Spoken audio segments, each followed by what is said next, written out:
আসসালামু আলাইকুম, কেমন আছেন সবাই? আশা করছি সবাই ভালো আছেন। তো একটা গাছ দেখাচ্ছি আমি আপনাদের। তো গাছটা আজকেই আমরা নিয়ে আসছি। এটা যশোর থেকে আসছে, এটা হচ্ছে কুরিয়ারে আসছে। তো এটা ডায়াবেটিক্স সারার না একটা গাছ। মানে এটা আমি শিওর না, তবে শুনছি। তো এই জন্য গাছটা কিনে নিয়ে আসছি। তো হচ্ছে গাছটা এই যে লাগাবো এখন, বালতির মধ্যে লাগাবো। বালতির মধ্যে মাটি দিয়ে দিলাম, এর মধ্যে ডিমের হচ্ছে খোসাও দিয়ে দিয়েছি। মাটিগুলো সুন্দর করে দিয়ে দেয়া হবে। বালতির মধ্যে ময়লা টয়লা আছে, এগুলো পরিষ্কার পরিচ্ছন্ন করা হচ্ছে। আপনাদের ভাইয়াই লাগাচ্ছে গাছটা, আমি ভিডিও করছি।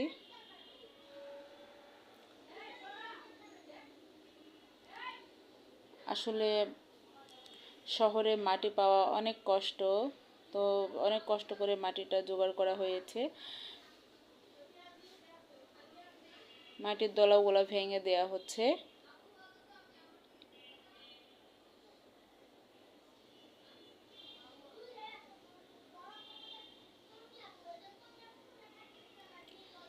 তো এর মধ্যে আমি কিছু সবজির খোসাও দিয়ে দিলাম। তো আজকে এই যে এগুলো বাজার করেছি, ধুন্দুল, চিচিঙ্গা আর পটল। আসলে এরকম পটল, ওই যে এরকম পটল আমি সত্যি ফার্স্ট টাইম দেখছি। দেখেন একদম সাদা কালার পটল, এটা নাকি দেশি পটল। তো কিছু সবজি আমি কুটে নিয়েছি, এই যে বাকিগুলো কাটবো। তো এই যে ছোট মাছ দিয়ে আমি রান্না করব, এটা হচ্ছে কি মাছ বলে যেন, মলা মাছ মনে হয়। তো এখানে 250 গ্রাম মলা মাছ নিয়ে এসেছি। তো এই মাছগুলা আসলে মেয়েরাই পারে সংসারে খরচ কমাতে, আবার মেয়েরাই পারে সংসারে খরচ বাড়াতে। তো আমি হচ্ছে কিভাবে সংসারে খরচ কমাই সেটা আপনাদের সাথে শেয়ার করব। আর হচ্ছে ওই সবজিটা ওই মাছ দিয়ে আমি রান্না করব। তো পেঁয়াজ মরিচ ভেজে নিয়েছি, এর মধ্যে আমি সবজিগুলো দিয়ে দিচ্ছি।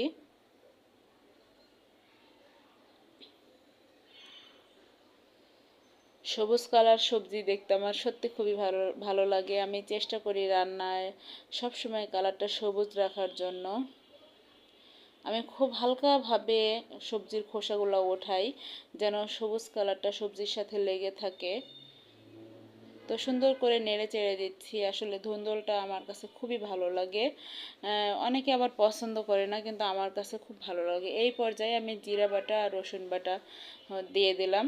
আপনারা হয়তো ভাববেন যে কেমন রান্না, যে জিরা বাটা রসুন বাটা মাঝখানে দেয়, কষায় নেয় না। আপনারা এভাবে দিয়ে দেখবেন, ভালো লাগবে, খারাপ লাগবে না। তো আমার কাছে ভালোই লাগে। আমি যেভাবে রান্না করি বাসায়, ওইটাই আমি আপনাদের সাথে শেয়ার করতেছি। দেখেন কত সুন্দর একটা কালার আসছে, মানে সবুজ কালারটা থাকলে আমার খুবই ভালো লাগে।